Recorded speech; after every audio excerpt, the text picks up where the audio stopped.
Forget every conversation you've heard about global politics, economic cycles, or superpower decline. They all miss the one fundamental truth that predates governments, currencies, and armies. Geography is destiny. This is the silent, unyielding constraint that predetermines a nation's wealth, rigidly limits its choices, and explains the wildly uneven spread of global power. The question is not if the world will change, but what happens when the land itself grants one nation a permanent, insurmountable advantage. To answer that, we must first acknowledge the immutable factor that has guided human civilization since the very beginning: the physical land beneath our feet. This land is a ruthless evaluator, making every feature a profound asset, a crippling liability, or a neutral defense.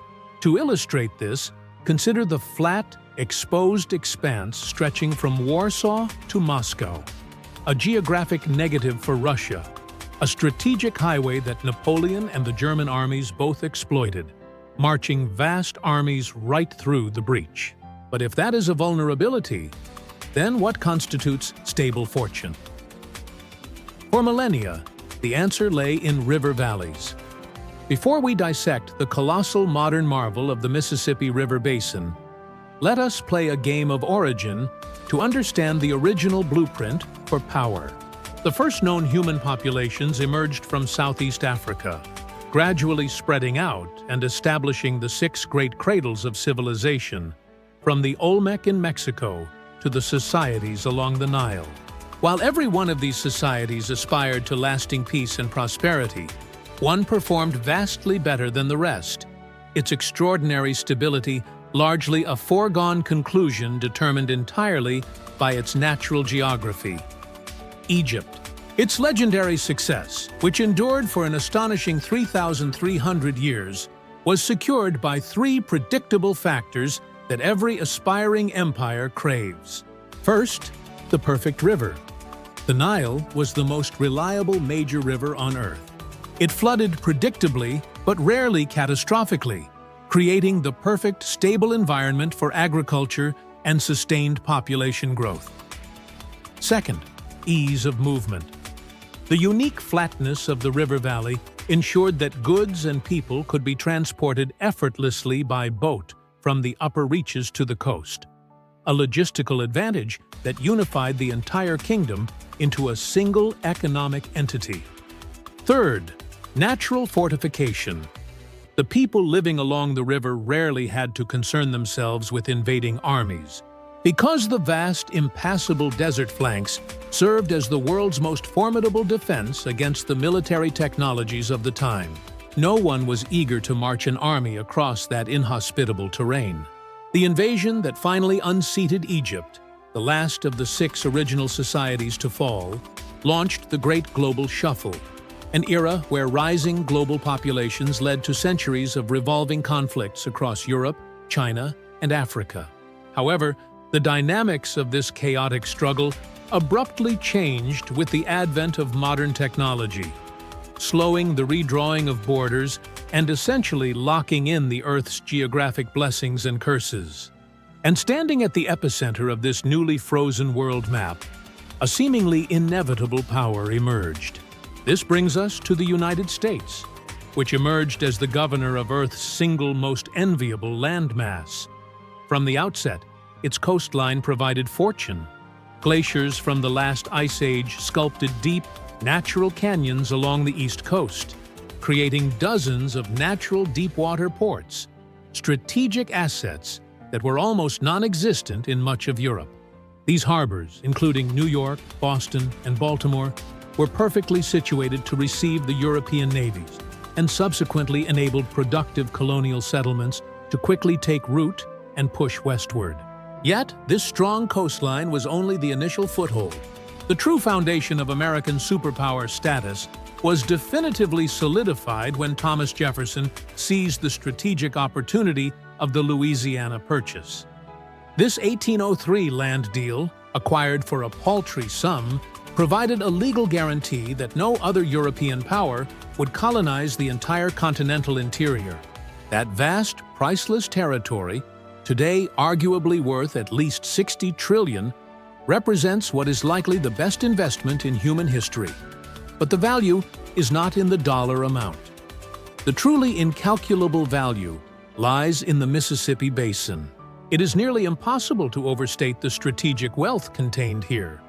The world's most fertile farmland, seamlessly connected by a vast network of flat, navigable rivers, more navigable miles of river than the rest of the world combined. This entire agricultural and industrial engine, which guarantees a massive food surplus, then empties into the protected Gulf of Mexico, offering the U.S. an outlet from the heart of the country straight to the global ocean. French Foreign Minister Charles Talleyrand understood the consequence when France ceded the land to the U.S. to antagonize Britain. He famously declared, "We have given England a rival who sooner or later will humble her pride." And he was right.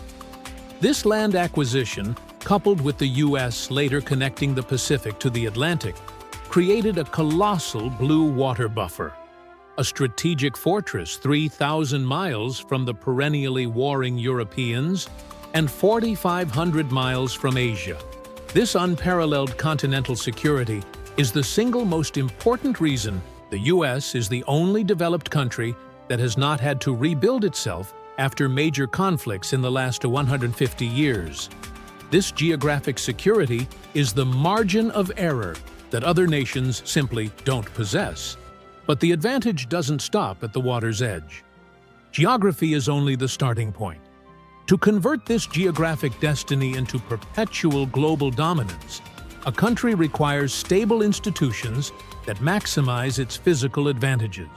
The enduring American edge, which guarantees its long-term supremacy, is built upon four non-geographic yet equally decisive factors: political stability, technological supremacy, the talent magnet, and financial hegemony.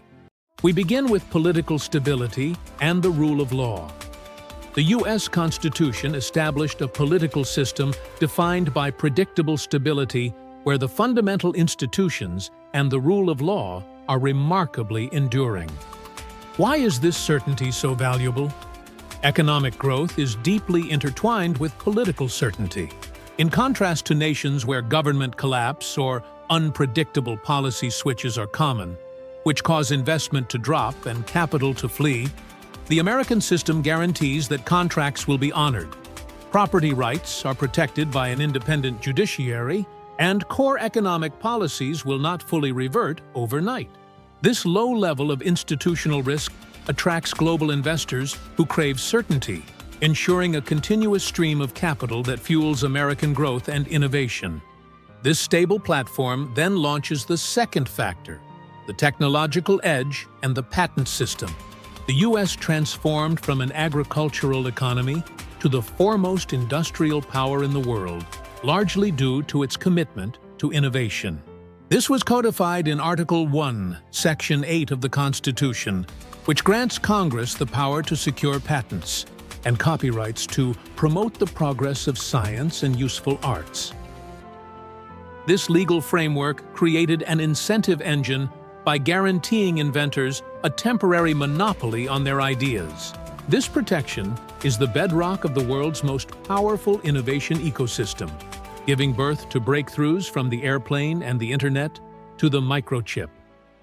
To sustain this, U.S. technological supremacy is driven by massive, perpetual government investment in basic science, especially through agencies like DARPA and the NSF. This Cold War-era complex created core technologies like GPS, early computing, and the foundational architecture of the Internet. The U.S. military budget acts as the world's largest, most dependable research and development R&D fund, creating dual-use technologies that later spawn trillion-dollar civilian industries. Can any other nation consistently provide that level of funding and intellectual property security year after year? The third factor is the talent magnet: education and immigration. America's continuous economic edge lies in its demographic dynamism, a rarity in the developed world. While its major rivals are struggling with rapidly aging populations, the U.S. maintains a relatively younger population and a projected growing workforce through the 21st century.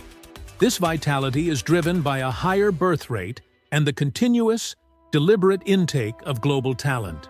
America's system of higher education, its Ivy Leagues and research institutions, is the recognized global standard, attracting 1 million foreign students annually. The U.S. then integrates these top global minds through immigration, providing the skilled personnel needed to sustain its technological leadership. America is the only major power whose workforce is projected to grow throughout this century. A perpetual talent flow that is impossible to replicate in a closed system. Finally, there is the global lock known as financial hegemony and the petrodollar. Beyond its shores, America's power rests on its financial dominance, established by the Bretton Woods Agreement and cemented by the petrodollar system. The U.S. dollar is the world's primary reserve currency and the mandatory currency in which oil is universally priced. This arrangement compels every nation to hold vast dollar reserves to participate in global trade. This privilege, often called exorbitant privilege, gives the U.S. extraordinary leverage. It allows the U.S. to finance its vast trade deficits by effectively printing the world's money, and it ensures that global financial transactions remain under its regulatory oversight. No other currency possesses this combination of depth, liquidity, and global mandatory utility. This financial dominance is the ultimate tool of economic control, and it is almost impregnable. Despite these deep advantages, the narrative of competition persists. So, let us examine how 4 major geopolitical players remain fundamentally constrained by the very geography that America mastered. First, China's choke points and the Malacca Strait. China has access to only one ocean, the Pacific, and that access is tightly gated by an arc of often unfriendly nations. This leaves the nation in a precarious strategic position. Critically, 80% of its oil and nearly all of its trade must pass through the incredibly narrow Malacca Strait Chokepoint. This economic lifeblood is entirely vulnerable to a naval blockade, a nightmare scenario for Beijing. To counteract this, China has spent 2 decades and tens of billions of dollars trying to secure overland access to the Indian Ocean via mountainous routes in Myanmar and Pakistan. This immense, costly effort to gain just 2 viable alternative routes underscores its military and economic disadvantage compared to the U.S.'s wide-open coasts. The U.S. has no equivalent vulnerability. Furthermore, China's massive internal resource consumption means it cannot achieve the same level of resource self-sufficiency enjoyed by the U.S. Second, Africa's rivers of denial and smooth coastline. Despite its resource wealth, Africa has struggled to produce a dominant global power. Why? Its rivers and coastline work against it. The mighty Congo River, the continent's major artery, is rendered useless for large-scale navigation just 90 miles from the Atlantic by the Anger Rapids, an impassable barrier that deprives the entire interior of Central Africa of the reliable flat waterway essential for large-scale economic unity and trade. Furthermore, Africa's coastline is remarkably smooth due to a lack of glaciation. The continent holds 20% of the world's landmass, but less than 5% of its usable coastline, lacking the jagged indentations that create natural harbors. This smoothness allows powerful ocean currents to slam into the shore, depositing sediment into the few existing harbors, making the constant task of dredging and keeping ports deep enough a perpetually expensive industrial challenge. Africa was destined to struggle as a premier hub for global sea trade. Third, Russia's perpetual vulnerability. The quest for warm water and flat land. Russia faces 2 crushing geographic puzzles. The first is the flat, indefensible plains in the west. The second is the lack of multiple deep, warm water ports attached directly to its mainland. Its ports freeze in the winter, forcing it to rely on choke points like the Turkish Straits or the Baltic Sea to reach the Atlantic. This strategic weakness explains its relentless foreign policy focus. Its historic invasion of Afghanistan was partly aimed at a port in Pakistan, and its contemporary alliance with Syria is sustained by the complete access granted to a strategically critical port on the western shore of the Mediterranean. Russia is forced to expend massive resources and political capital to secure basic naval access that the U.S. takes for granted. Can Russia truly be a long-term superpower if its fleets are locked down for half the year? Fourth, Britain's technological obsolescence and the Air Force. Great Britain was the historical example of an island nation maximizing its defense. Its island status provided a natural buffer and 360-degree ocean access. But the arrival of the Air Force fundamentally changed the geographic calculation. Flights across the English Channel took minutes, making the island susceptible to invasion once again. With its security instantly compromised, money began to flow out of the British pound and into the more secure US dollar, surrounded by its two protective oceans. While the decline was multifaceted, the arrival of air power proved to be the decisive nail in the coffin, confirming that the unparalleled, expansive security of the American landmass was the safest bet for global capital. Beyond the inherent geographic fortress, two recent, almost unbelievable developments further entrench America's advantage, and they concern resources and demography. First, the energy revolution. Due to advancements in hydraulic fracturing and directional drilling, the United States has achieved a level of energy independence unseen since the 1940s. It is currently the world's largest producer of both oil and natural gas. This self-sufficiency eliminates the geopolitical pressures that haunt nations like China, India, and most of Europe, freeing up massive military and diplomatic resources that would otherwise be spent securing foreign oil supply lines.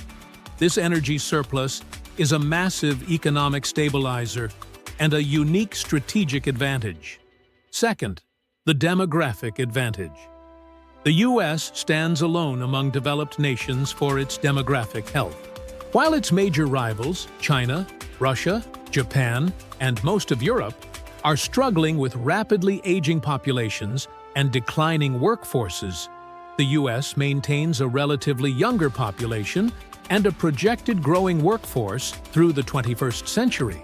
This vitality, fueled by both a higher birth rate and the continuous intake of highly educated immigrants, ensures a sustained tax base, a dynamic consumer market, and a deep pool of young entrepreneurs and innovators. No other major competitor can make this long-term claim. On the scale of geopolitical advantage, only one country today ranks at a 10 across the three most important fundamental questions. Can you feed your people? Can you be invaded? Can you trade? Everything else, the economy, the culture, the politics, must necessarily sprout from the land upon which it sets and be cultivated by stable institutions, financial hegemony, and an open system that continuously attracts the world's best and brightest. This is not to say that geography is the sole determining factor, but it is the necessary starting point. When we ask, is America in decline? We must recognize that the idea of a spontaneous collapse ignores the fundamental geographic and institutional reality that has guided human civilization. The U.S. has a massive, diverse, and secure resource base, a perpetually young and educated workforce, and a legal system designed to spur innovation.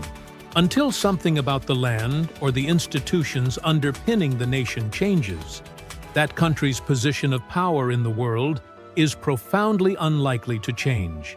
The journey to understand this unyielding blueprint is vital to understanding the present. If you want to witness more compelling historical journeys like this, make sure to subscribe and click the notification bell. Please also take a moment to like, comment, and share this video, as your engagement helps us tremendously. Remember, this captivating historical animation is designed to make the past both engaging and entertaining, and all content is based on the meticulous research of respected historians, with references always provided on screen. Stay tuned for the next chapter in global history.